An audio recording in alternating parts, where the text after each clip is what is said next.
That is how we use the if formula to save lives, and I'm sure everyone lived happily ever after. So just like my favorite video game, we are going to go on a hero's quest in this video. I've got 10 if formulas that we're going to use to help people in 10 different ways because we are really good people. Here's a preview of what those 10 formulas will look like and how we can solve them. In the first step of our hero's quest, using the if formula, we're gonna use the if formula to help our friend avoid losing money. In example 9, we're gonna look through a blood test and evaluate if there's any irregularities using the if formula so that we can save actual lives. The 8th if formula example is probably the most fun in this video and my personal favorite. We'll make one of the toughest choices in the game, and then we're gonna use the if formula to determine if we played as a good player or if we played as an evil character. By the end of this video, you're gonna be an if formula hero. Hey guys, it's Mike, and before we jump into our heroes if formula quest, I just wanna give you a simple example of what the if formula is and how to use it before we get started. The if formula is structured like this. There's a logical test, a value if that logical test is true, and a value if the logical test is false. So the logical test is the condition that we want to measure. For example, did my students pass their MOS exams and score greater or equal to 70%? That would be a pass on these exams. So that's our logical test. Did they do that? The value, if true in this example, is pass. If they scored over 70%, that's considered a pass. If they didn't get 70 or greater than 70, that's considered our value if false, which is a fail. You can see in the formula that I've set up in the formula bar that it tests whether the cell C4 is greater or equal to 70. That's our logical test. So the passing mark for this exam is a 70%. And if my students reach that, they'll get the pass result. And then if they don't reach that, then they'll get the fail result. And what's nice is I can just copy this formula down and it'll quickly tell me how many students passed or failed. So in this scenario, we have to help a friend out because that friend has no discernible skills besides selling merch and maybe stealing a few hats. Gotcha hat. So to help our friend out, we're going to put an if formula in the E column that's going to look up the values in the D column, and it's going to let us know if the inventory levels percentages are low so that we know when to order new merchandise so we don't run out and sell out and lose money. So the way you would write that would be to click in this cell, type equal if, open parentheses. So our logical test is this cell less than 10%? So we'll just click on this cell for reference, less than symbol, 10%. That's our logical test. Now we'll separate the logical test from the value if true with a comma, and now we're into our value if true statement. So the value if true, so we want to sort of flag this and pop up as an alert if this is less than 10%. So that's the text value, all capitals, low, surrounded by quotation marks. That's our true value. So if that's true, that it's less than 10%, we want the alert to let us know that the inventory is low. There's a warning, we need to order some more. And then we'll separate this from the false value with a comma again. And the false value is just blank. So if you ever want to leave a cell blank in a formula, like this one, all you would do is type in open quotation marks, close quotation marks, no space, and then closing parentheses. Press enter, and there's our formula. We've alerted the system when our inventory is running low so we don't sell out of merchandise. In this if formula scenario, we're going to help out some famous salespeople, the people who would have no problem selling you a pen during an interview. How would I answer the sell me this pen question? Any hero can use this pen because you won't get in trouble for bringing it around, but if bad guys show up in a pinch, it's very sharp and you can poke them in the eye with it. So in this scenario, we want to look up the values in column C and see if they are greater than $4 million. And if they are greater than $4 million, then we want the true value in column D to be 5,000 and the false value in column D to be 1,000 if it doesn't meet the test that we set up. So this is what it would look like in an if formula. We'll type equal if, open parentheses. Our logical test is this cell greater than $4 million? And then I'll separate the true value from the logical test with a comma. So our value if true is 5,000. And then I'll separate the true value from the false value with a comma, and our false value is 1,000. And then we can close the parentheses, press enter, and because we use a table, it'll copy the formula down, and we have all our values, and we can see which salesperson is going to make a lot of money. So kind of a funny story with this if formula example. One of my best friend's mom, Kathy, we were all sitting at the dinner table, and I promised I didn't prompt anything. I didn't do anything that she wouldn't like, and we generally get along really well, but just out of nowhere, we were having dinner all together, and she said, you know what, I really don't like mics. And we were all laughing because it's almost like she didn't know I was there. And then she goes, well, no, not you, Mike, but like, mics in general. And then my friend pointed out, he's like, you have a nephew named Mike, and you think he's a bad person? And she said, well, okay, not him either, but like, mics in general that I'm aware of. And so his little brother says, hey, I got a good friend named Mike too. Does that mean you don't like him? And then she's like, okay, well, whatever, like, just, mics in general. And she just wouldn't have it that mics are just bad people, that I was an exception to the rule, and some of these other mics that were in there were exceptions to the rule, but generally mics are bad people. So we want to help Kathy out. We're throwing our party, but we want to make sure that no mics come to the party. So we're going to use the if formula to do that. So we've got to help Kathy out, and we want to look through the names in column A, and we want to evaluate them to see if they equal Mike. And if they do, we're not going to invite them to the party. And if they are not a Mike, then they can come to the party. So only Mikes are not invited. Everyone else is good. And we can write the if formula to help Kathy out like this. It would be equal if, open parentheses. Our logical test is, does this cell equal the text value Mike? So we'll put Mike in quotation marks. That's our logical test. Does this cell equal Mike? And then we'll separate that from the true value, which is big capital letters with quotation marks around it, not invited. And then we'll put a comma to separate the true value from the false value, and everyone else is just invited. We can do that in all caps too, with quotation marks around it. And then closing parentheses, we'll press enter, and now we can copy this down. Because it's not a table, we have to use the autofill handle, and when we copy it down, you'll notice it red flagged there was a mic in the group, and they are definitely not coming to this party. So in this example, we're going to sell some scary horror books. We want to point out which on average are bestsellers and which on average are selling below expectation. The expectation is $1,000. So we want to check the average column to see if the books have sold that amount in this quarter of the year. So the way we would type that would be to put equal if, open parentheses. Our logical test is this cell greater than, now this is a little bit challenging because there's two symbols here. Is this greater than and equal to? So you can put greater than and equal to together, no space, and then you just type in 1,000. So $1,000 is the goal. That's our logical test. We'll put a comma to end that logical test and step into our true value. Our true value is the text value bestseller, all caps. And then we'll put a comma to separate the true value from the false value. The false value is below expectations. And once we've got that in there, we can close the parentheses, press enter, and again, because we're dealing with a table, it copied it down for us. We don't even need to do anything. And now we have a list of which books sold above the expectation and which ones sold below the expectation. So now we're in the Kaboom, the final boss exercise of this whole thing. We're gonna use 3 different if formulas that'll help us format this order form. So our charge area of this worksheet is doing something annoying. Let me show you. So when we multiply the price value by the quantity value, so we'll do equal D20 multiplied by the quantity here, and then we press enter.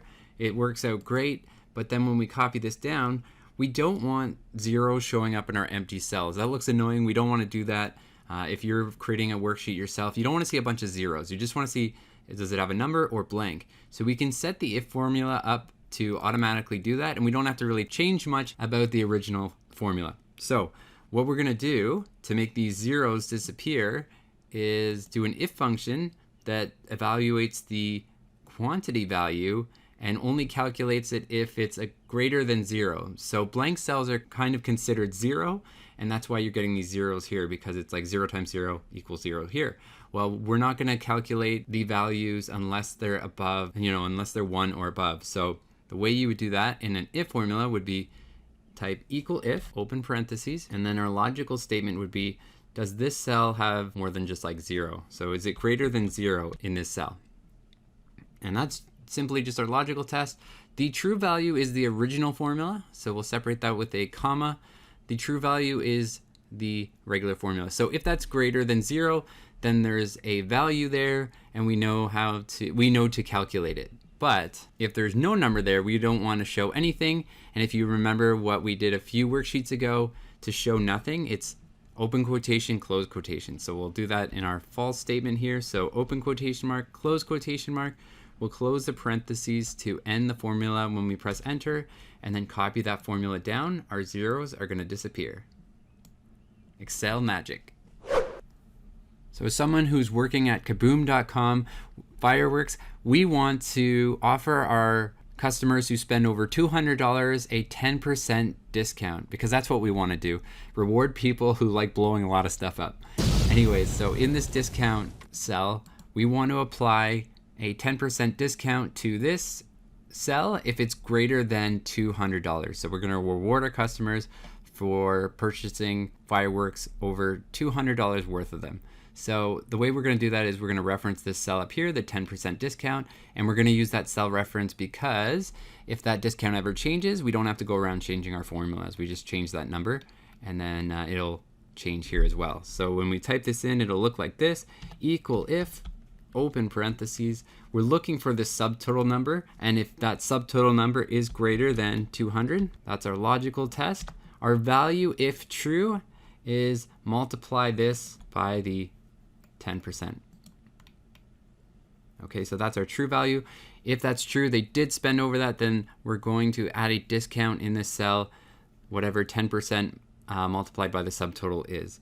And then the false value is just blank. So if they didn't quite do it, then no worries, but we'll just leave it blank. So when we press enter, this is what it looks like. And because beforehand I set this up where the subtotal is minus by the discount, you get the discount added to the price or the after discount amount. So for our third task in this worksheet, to make our order form stand out, we want to be able to enter standard or overnight in cell C15. That refers to either the standard charge or the overnight charge here. So we want to be able to type in either overnight or standard and have the price show up here. So this is how we can use the if function or the if formula to do that. We'll type in equal if, and then if cell 15, now it doesn't matter which one you pick, if it equals standard or overnight, as long as you just kind of like reverse the true and the false value for either of them. So if it was overnight, then the overnight price would be the true statement, and then vice versa. If it was standard, it would be this is the true statement, and then this is the false statement. So you just reverse depending on which one you want to put in there. So we'll do overnight, put in quotation marks, if that cell equals overnight. So that's our logical test right there. So we'll separate the logical test from the true statement or the value if true with a comma. And then if that's true, then we're going to apply this value. And if it's not true, it has to be the other one. So then we would just apply this one as the false statement. So again, you could do that as a standard and then just reverse the true and the false values. But if we close the parentheses here, press enter. Now nothing is put in, so that's a so far. So it's just going to show whatever is not typed in yet. But once we type this in, overnight, and then it shows the overnight charge. So how cool is that? Now we'll move on to my favorite if formula example in this video, the video game one. The choices you make in the game and the if formula both have a condition or a decision that is being tested in the logical test. Next, we have two binary and opposing consequences.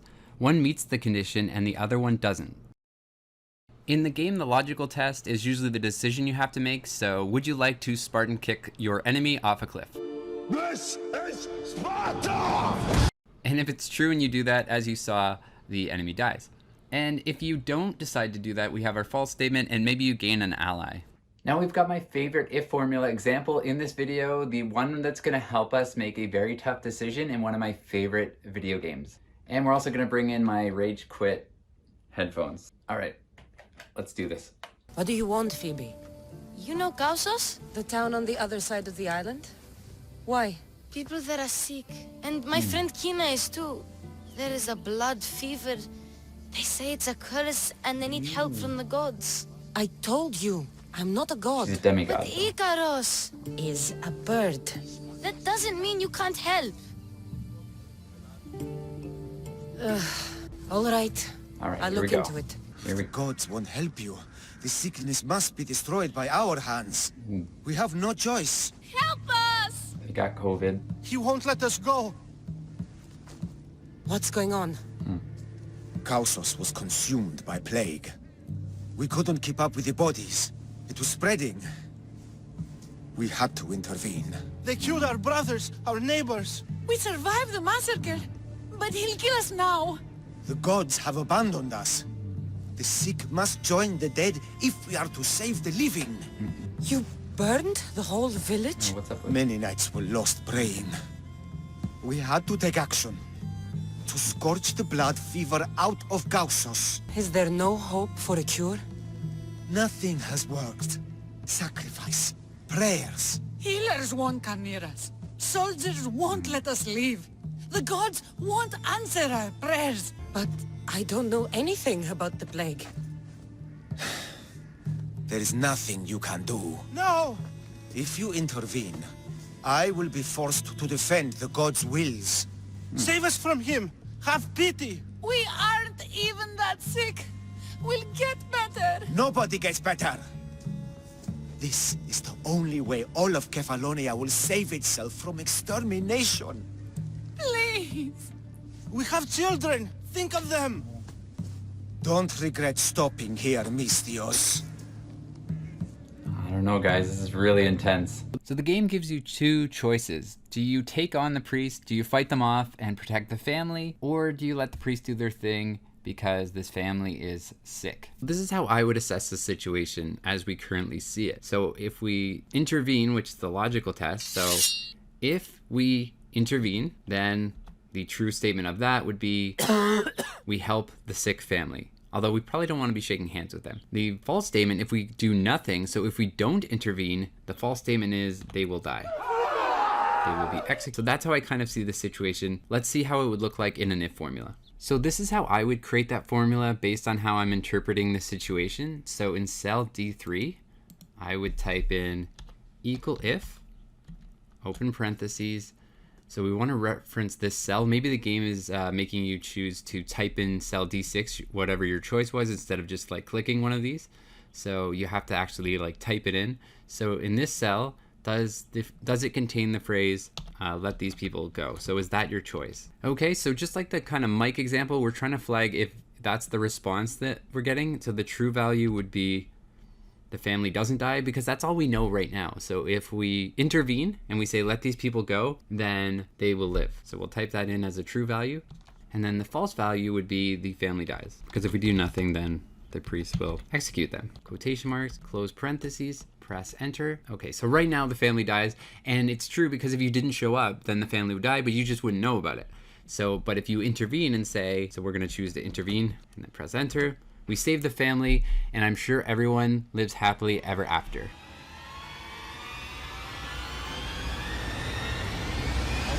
Let them go. What? You're no god. That's right.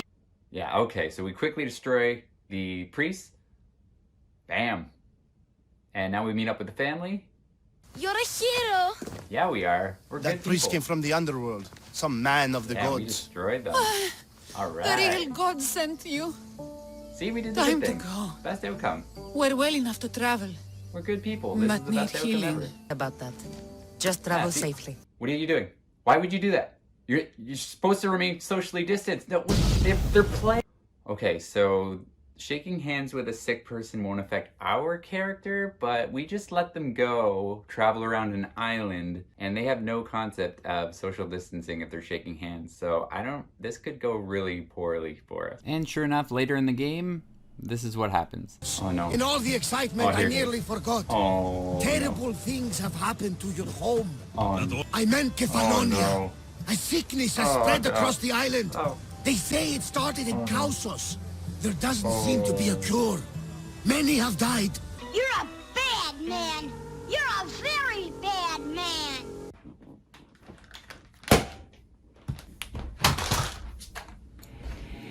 Maybe Kathy was right. All mites are evil. Well, clearly I can't be trusted with big decisions. Our true statement should have actually been the family doesn't die, but tons of other people will die if you choose to intervene in that situation. But like I said, because I can't be trusted with these decisions, I want to know from you, would you do anything different? And how would you write the if formula for the scenario and the final outcome that we just experienced? And given what we know now, would you make the choice that I did where I helped the family, or would you let the priest do their thing? Let me know in the comments and we'll move on to the next example. So this 9th example with the if formula can actually save lives, and I know because it actually saved mine. So being able to spot irregularities in a blood test could potentially save someone's life and allow them to get treatment that they need so that they can stay alive, just like I did. This is how we can write, sort of spot irregularities in our data. And what we want to do in this example is if the result in this cell here, this E11, is lower than 140, so that's considered low and there's a problem, because the normal range for a blood platelet count should be between 140 and 400. If it's lower than that, there's probably an issue. So we want to type in the number value in this cell and then have this cell tell us, sort of like the stock example, that this is low. So if this cell has a value that's less than 40, this is considered low. Now there is a flaw in this setup and I'll show you in a minute, but here we go. So let's start. We'll do equal if, and we'll see if we can save some lives on this one. Equal if, open parentheses, we will look for this cell, E11, and if the value is less than 140, so that's our logical test, we'll put a comma to separate the logical test from the true value, which is, again, just like the low stock scenario. This is also low in all caps, surrounded by quotation marks. And then if you had something like this, you probably don't want to see any values all over the place, that especially if it's like, you don't want to have like safe or like, you know, patient's fine everywhere. Just have it blank. So that's the false statement, which would just be blank. And again, if you want to leave the cell blank in an if formula, just put in open quotation, close quotation, no space in between, and then closing parentheses, press enter, and then we have low. See, this is the flaw in the design I just did, and I'm going to fix it in a minute. So this works, let's say if it's, you know, if I'm typing it in here, it's 150, nothing shows up, and then, oh, patient's numbers drop to 1, super low. The only problem is if you type in nothing, because it's lower than 140, because nothing is still lower, it would show up low right away. So you can actually fix that. I'm gonna do a little bit of a variation with the if formula. So in this scenario, we can embed an and function, and this is a little bit of a preview of our conditional formulas that I'll cover next week or next week's episode. But if we just use the and function with the if function here, the and function can evaluate two things and make sure both are true for the true statement to pop up. So in this example, we want E11 to be less than 140, but we also want it to be greater than 0 so that you don't scare patients when you just haven't inputted any numbers yet. So to do that, we would just put the and right after the parentheses. So if parentheses and then we'll add another opening parentheses. Now we do have to get rid of the false and the true statement because those should be outside of this new parentheses that we've added, but we'll add in two logical statements now. So the and function will evaluate the two logical statements and make sure that they're both true for the true statement to come out, because we want E11, like I said, to be less than 40 but also greater than 0, because we don't want, you know, if you haven't put any numbers in, you want a bunch of flagged results popping up. So E11 should also be greater than 0 for the true statement to pop up. And now we can continue into our true statement with a comma here, which is, again, low in capital letters, surrounded by quotation marks. We'll put a comma to get into our false value, which is just blank, so 2 quotation marks back to back. And then we'll close this parentheses again. We'll press enter, and now when this is 0, or it's just blank, it doesn't show low because it has to be greater than 0, but also less than 140. And I'll show you my result again. So 1 and super low, it should be flagged, and the patient should be treated immediately. So my students will be completing their Excel MOS exams, and I've never had a group of students where 70% or more of the class have passed their MOS exams. So my challenge this semester is, if my students can, at least 70% or more of them, pass their Excel MOS exams between August 16th and 18th, I will post a video the next week on August 24th of me breakdancing. So this is what that formula would look like. If the value in V4 is greater or equal to 70, then the true statement is breakdance, and then the false statement is no breakdance. 70% or more of my students pass their Excel MOS exam. I will breakdance. I'll post a video on August 24th. But the plot thickens. The real question is not will I breakdance or not, it's how long will I have to breakdance for. So I actually have 3 sections of Excel students. If one of them reaches that mark of 70% of them pass, then I will breakdance for 1 minute. If 2 sections meet that mark, then I will breakdance for 3 minutes. And if all 3 of them meet that condition, I'll have to breakdance for over 5 minutes. And that's going to require a lot more than just the if formula. So we were going to have to use a lot of conditional formulas to make this work, or to be able to calculate that. So I'm going to cover that next week. Please join us. I'll post the video for that soon at the end of this video. Thank you so much for watching, and I hope you learned a lot, and we'll see you in the next one. Let people know, hey, out of my way. There's going to be some spinning here. Okay, hold on.